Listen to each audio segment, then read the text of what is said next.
Assalamualaikum anak-anak.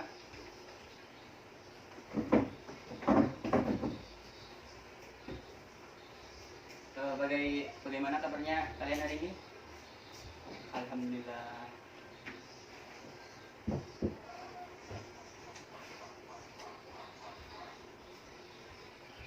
Bismillahirrahmanirrahim.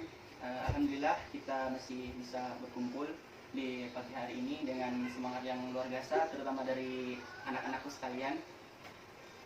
Sebelum memulai pelajaran, silahkan ketua kelas Indra pimpin doa. Ya, langsung saja.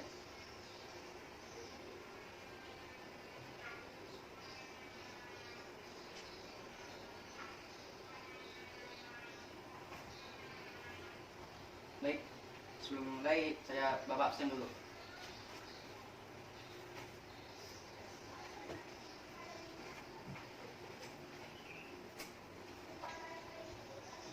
Julian dari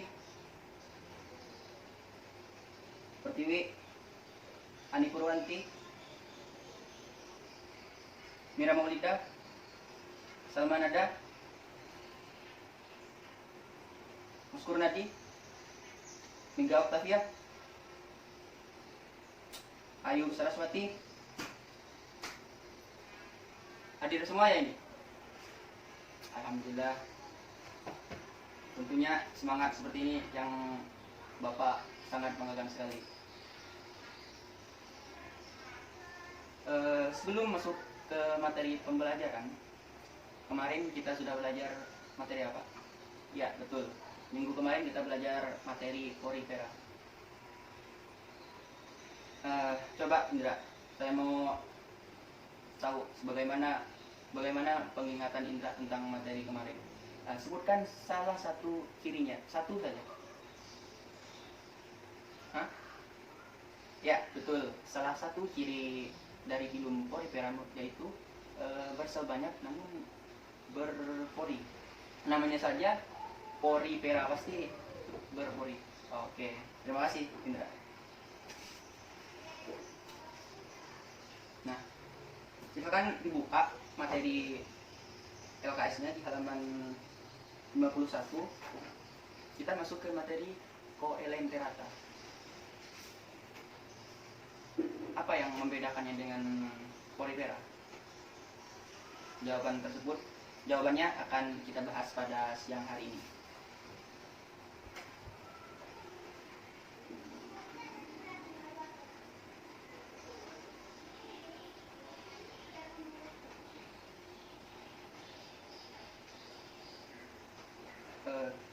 Anak-anakku sekalian, Coelenterata merupakan hewan yang sangat sekali banyak manfaatnya di dalam kehidupan sehari-hari.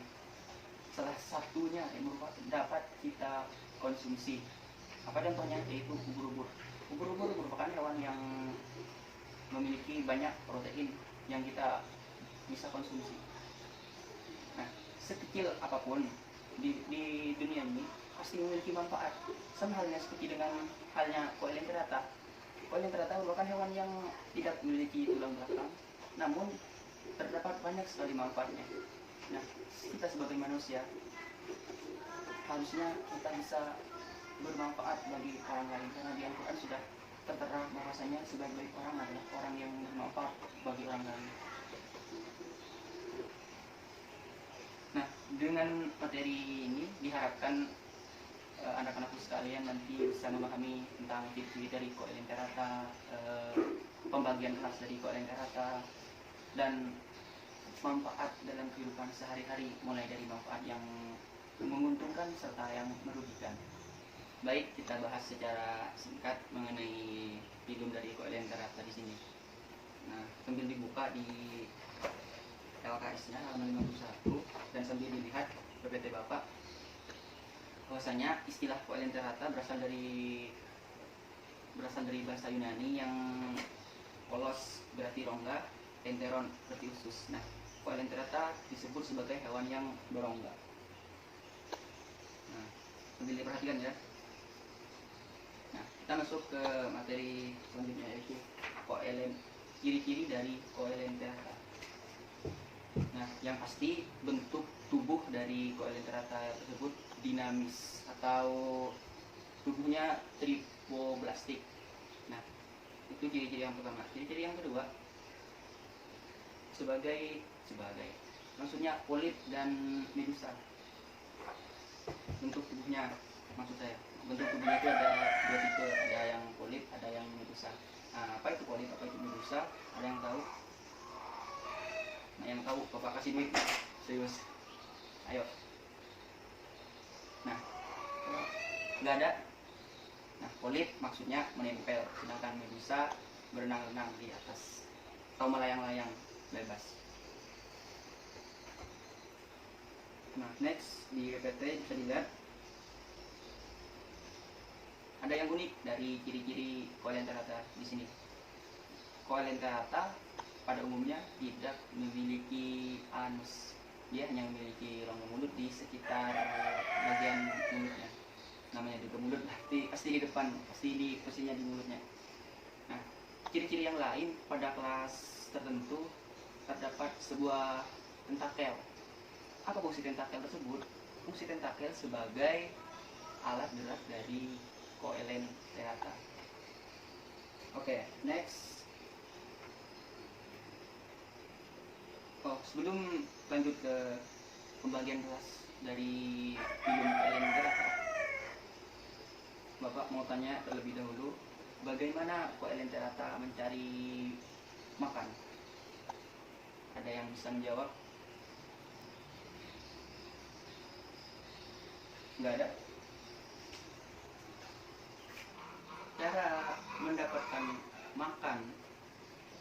Nah, hewan hidung Coelenterata ini kan hidupnya ada yang di air laut, air tawar yang jernih. Nah, pada air yang jernih,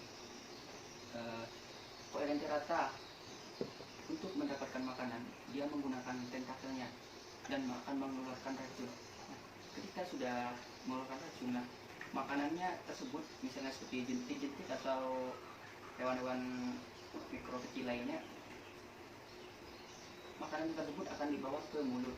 Nah, dari mulut akan dibawa ke rongga vestibular untuk dicerna. Nah, seperti itu cara Coelenterata mencari atau mendapatkan makanan.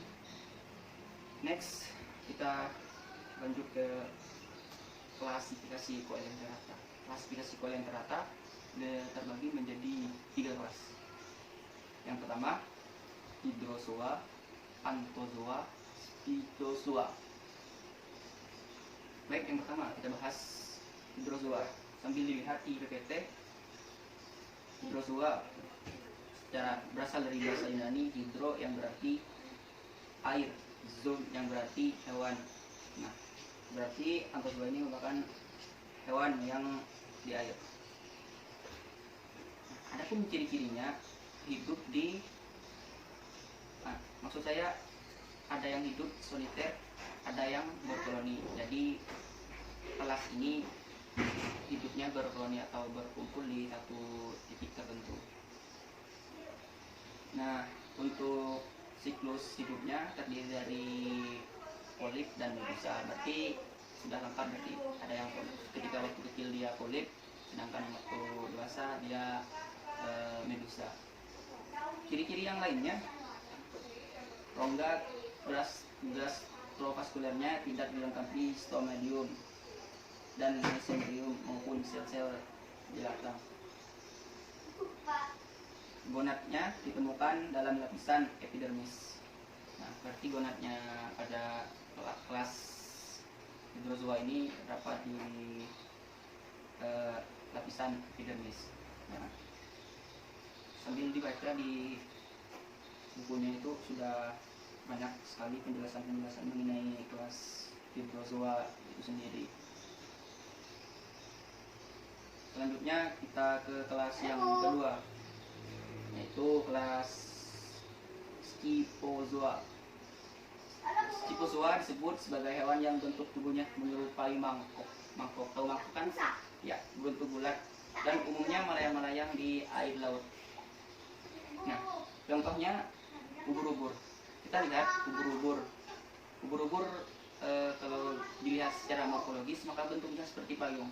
Nah, makanya kelas dari Stipozoa ini disebut, ada yang menyebut bahwasanya hewan yang mirip seperti payung, karena contohnya dari ubur-ubur tersebut seperti payung. Nah, untuk fase dari Stipozoanya atau ubur-ubur ini hanya dominan pada fase medusa, karena waktu fase polip ubur-ubur itu tidak menempel, makanya dia lebih dominan di fase medusa.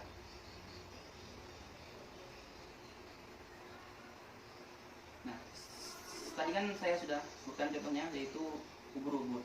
Nah, di LKS juga ada gambar dari ubur-ubur, bisa dilihat bagian ada rongga mulut, ada tentakel. Nah, bisa dibaca, bisa dilihat. Tolong diperhatikan, itu ada gambarnya, sudah lengkap.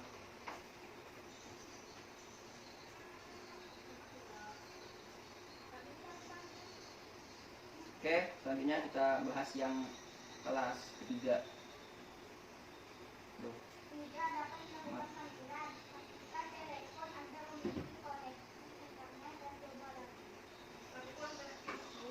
Kelas yang ketiga yaitu Anthozoa. Anthozoa saya contohkan anemon laut. Nah, anemon merupakan hewan yang hidupnya di laut dan dia itu menempel atau polip. Nah, untuk membahas Anthozoa, Anthozoa sendiri berasal dari bahasa Yunani antho yang berarti bunga dan zo yang berarti hewan. Berarti hewan yang berbunga. Dikatakan hewan yang hewan bunga karena kita lihat contohnya itu mirip seperti bunga yang ada pada terumbu karang, tepatnya di laut.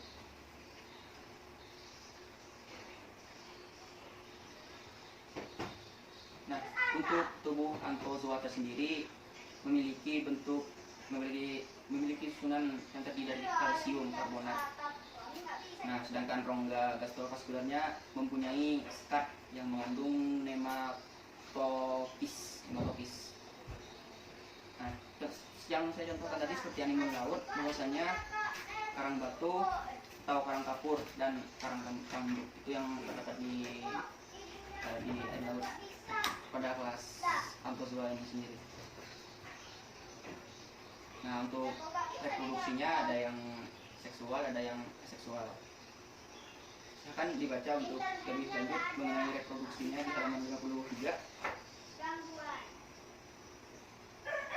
Kita lanjut ke peranan dari Coelenterata itu sendiri. Apa sih peranannya? Karena ini sangat penting bagi kehidupan kita untuk mengetahui apa yang kita ambil dari Coelenterata itu sendiri. Yang pertama ada peranan yang menguntungkan. Nah, peranan yang menguntungkan salah satunya yaitu yang pertama yang pasti dapat kita konsumsi, karena Coelenterata itu mengandung protein yang lumayan. Yang kedua, dapat dijadikan sebagai bahan kosmetik, contohnya pada ubur-ubur. Nah, di negara maju seperti negara Jepang itu ubur-ubur dapat dijadikan sebagai kosmetik, dikelola oleh orang-orang negara maju. Nah, terus yang ketiga dijadikan sebagai tempat pariwisata, seperti kelas yang ketiga tadi kan Anthozoa itu tempatnya di laut, tempatnya di karang-karang laut itu. Nah, itu dijadikan sebagai tempat wisata karena keindahannya. Contohnya saya ketahui terdapat di Pulau Papua, jadi tepatnya di Raja Ampat. Oke, itu untuk peranan yang menguntungkan. Lantas bagaimana dengan peranan yang merugikan? Pernahkah kita berpikir peranan yang merugikannya? Ya, pasti ada. Peranan merugikannya salah satunya adalah apabila kita mengkonsumsi hewan koalenterata, contohnya seperti ubur-ubur, jika bukannya mengkonsumsi ini, apabila kita memegang salah satu hewan dari koalenterata seperti ubur-ubur, nah apabila kita memegang bagian tentakelnya, nah, di situ terdapat sebuah racun yang terkandung di dalam yang dimiliki oleh hewan ubur-ubur tersebut. Nah, apa yang menyebabkannya? Sesuai dengan daya tahan tubuh kita. Apabila daya tahan tubuh kita tidak kuat, otomatis akan mengalami gangguan infeksi kulit atau sebagainya, melepuh dan lain sebagainya. Peranan dalam kehidupan mengenai koalenterata. Selanjutnya di sini Bapak akan membuat pernyataan, nanti kalian cukup menjawab benar atau salah. Nanti Bapak saya tunjuk. Nah, dengarkan pernyataan dari Bapak. Nah, pernyataannya begini. Koalenterata, salah satu contohnya yaitu ubur-ubur. Ubur-ubur apabila kita konsumsi, maka dapat mengalami keracunan. Benarkah atau salah pernyataan Bapak tersebut? Saya pilih Mira. Ya, silahkan Mira. Apakah benar atau salah? Apa? Ya. Kenapa bisa salah? Ya, betul. Karena ubur-ubur sendiri hanya bisa mengeluarkan racunnya ketika ubur-ubur tersebut masih hidup. Sedangkan letak atau posisi dari racun dari ubur-ubur itu terdapat di tentakel, sehingga apabila kita memakan ubur-ubur, kita tidak mungkin memakan bagian dari tentakelnya, karena tentakelnya itu mengandung bagian racun. Nah, ubur-ubur sendiri seperti yang Bapak jelaskan di awal, bahwasanya memiliki sebuah yang kaya akan protein. Makanya jangan pernah takut untuk mengkonsumsi ubur-ubur. Nah, kalau tidak mau bisa dikasih Bapak saja. Oke, selanjutnya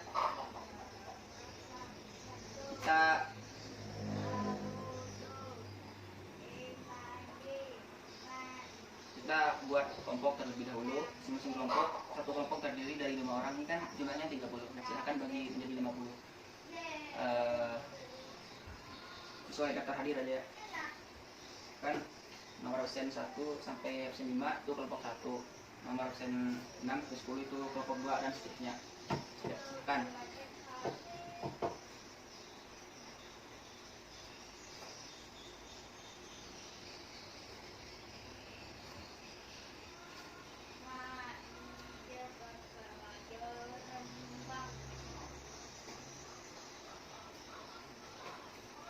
Sudah? Ya, kalau sudah, sini Bapak sudah membuat daftar pernyataan yang akan kita bahas atau kita diskusikan pada pagi hari ini. Daftar pernyataannya berisi materi kita adalah ya.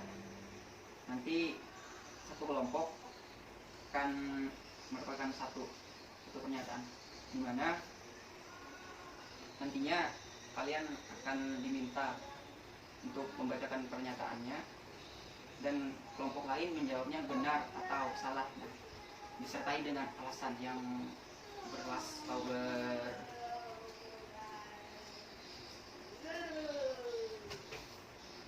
Oke, bukan untuk kelompok 1, kelompok 2, kelompok 3, 4, 5. Oke.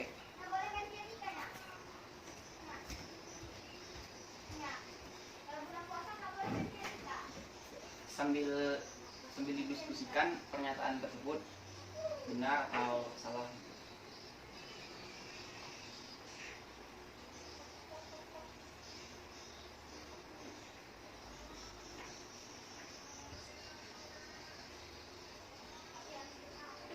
Nah, misi kalian Bapak buat seperti ini dengan harapan kalian bisa memilih mana pernyataan yang benar, mana pernyataan yang salah. Nah, jika Jika misalnya kelompok satu nanti enggak, pernyataannya itu benar dan kelompok satu menjawab pernyataan tersebut salah, maka otomatis kelompok satu tidak mampu untuk memahami materi yang, bukannya tidak mampu sih, kurang memahami apa yang Bapak telah sampaikan.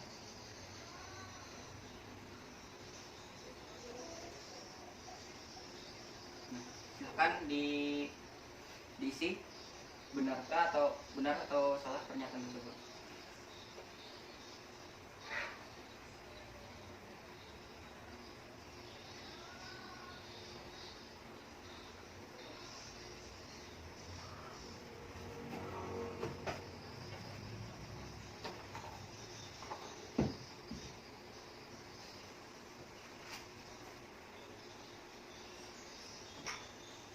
Ya, kelompok satu silahkan membacakan mengenai pernyataan yang telah dibuat, apakah benar atau salah. Silakan.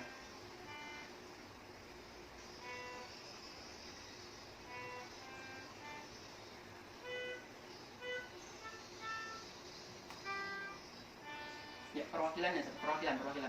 Lama banget ini, cepat. Waktu mulai menipis, cepat.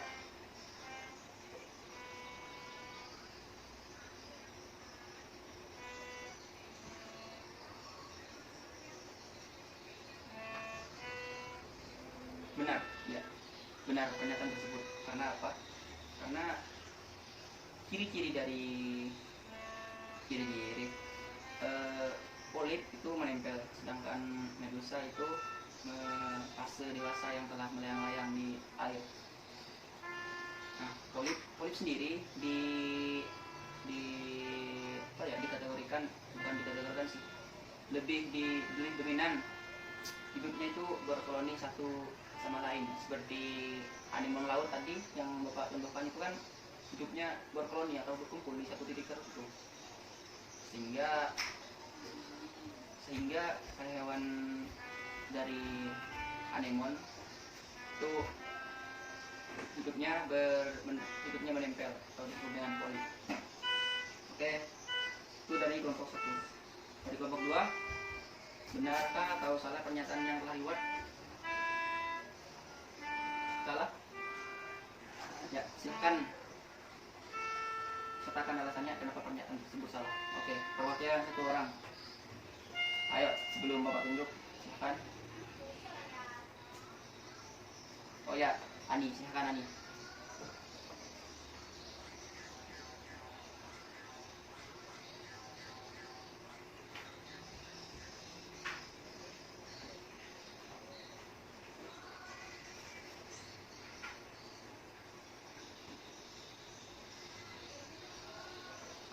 Iya, benar salah. Karena apa? Karena Coelenterata hidupnya di air laut dan air tawar. Nggak ada Coelenterata hidupnya tuh di darat. Benar sekali. Berarti pernyataan yang di kelompok itu salah pernyataannya. Pernyataannya yang salah, bukan jawabannya. Kalau jawaban dari kelompok itu kelompok 2 itu memang benar. Karena secara logika, mana ada Coelenterata yang hidup di darat? Sudah pasti nggak ada. Oke, kita langsung ke kelompok 3. Kelompok 3, bagaimana pernyataannya yang ada? Apakah benar atau salah?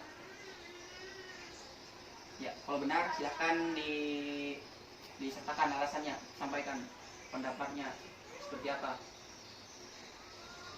Oke, Bapak tunjuk Mega. Oke, Mega, silahkan Mega.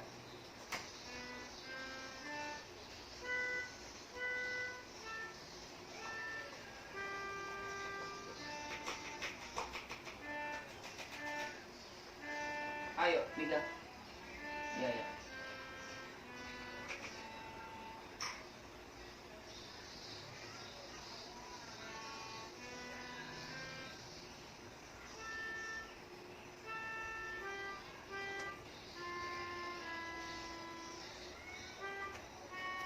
Oh ya, betul. Pada Coelenterata, untuk mendapatkan makanan, Coelenterata itu menggunakan tentakelnya selain sebagai alat gerak, dan tentakelnya itu sebagai mencari makanan. untuk ketika makanan sudah dilemahkan oleh racunnya atau sudah didapatkan, maka akan dibawa ke mulut. Nah, selanjutnya akan dibawa dari mulut, akan dibawa ke rongga vestibular dan akan dicerna di situ. Oke, bagus sekali kelompok 3.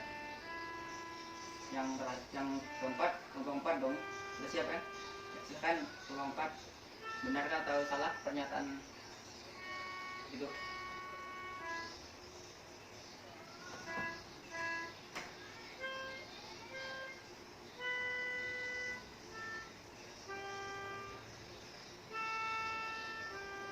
Ya, ya betul. Pernyataannya benar, alasannya juga benar. Karena yang dari ketiga kelas tersebut tidak ada, maksudnya belum ada sistem pernapasan dan sirkulasi dan ekskresi khusus pada Coelenterata. Nah, ekskresi dan sirkulasi dan sistem pernapasan ini nanti akan kita bahas di pertemuan selanjutnya. Oke, selanjutnya yang terakhir kelompok 5. Silakan paparkan pernyataan tersebut benar atau salah. Salah. Ya, silakan sertakan alasannya kenapa pernyataan tersebut bisa salah.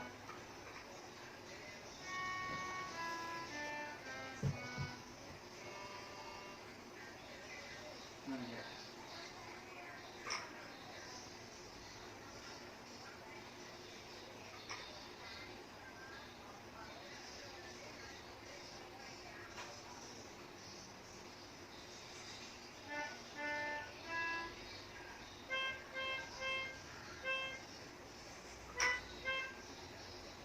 Salah, karena Coelenterata itu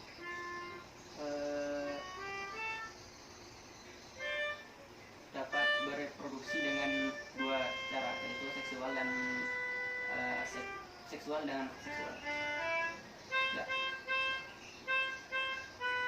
Karena pernyataan tadi kan Coelenterata hanya bisa bereproduksi secara seksual, itu tidak benar. Yang benar menjadi seksual dan seksual. Oke, karena jawaban dari anak-anak itu benar semua, maka tidak ada yang kalah pada pertemuan hari ini. Semuanya benar, tepuk tangan.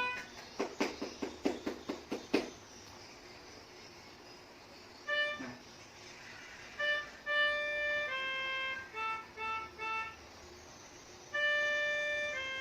seperti yang kita bahas dari awal sampai akhir tadi, yang perlu kita ingat, yang pertama, ciri-ciri dari Coelenterata.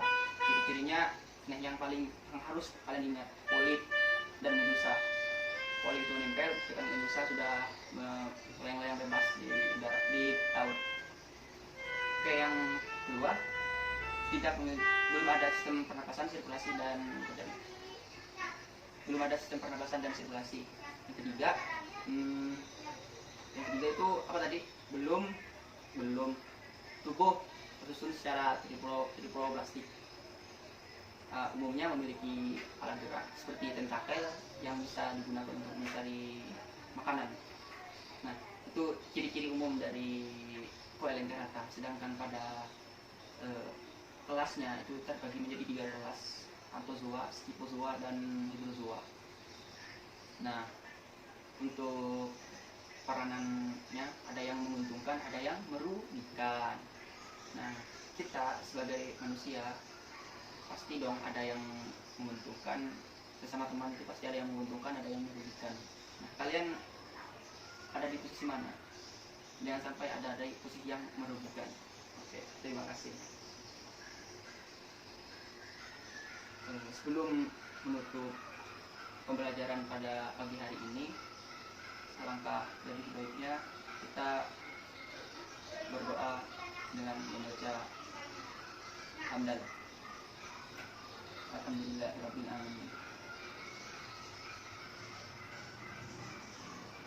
Assalamualaikum warahmatullahi wabarakatuh. Silakan istirahat.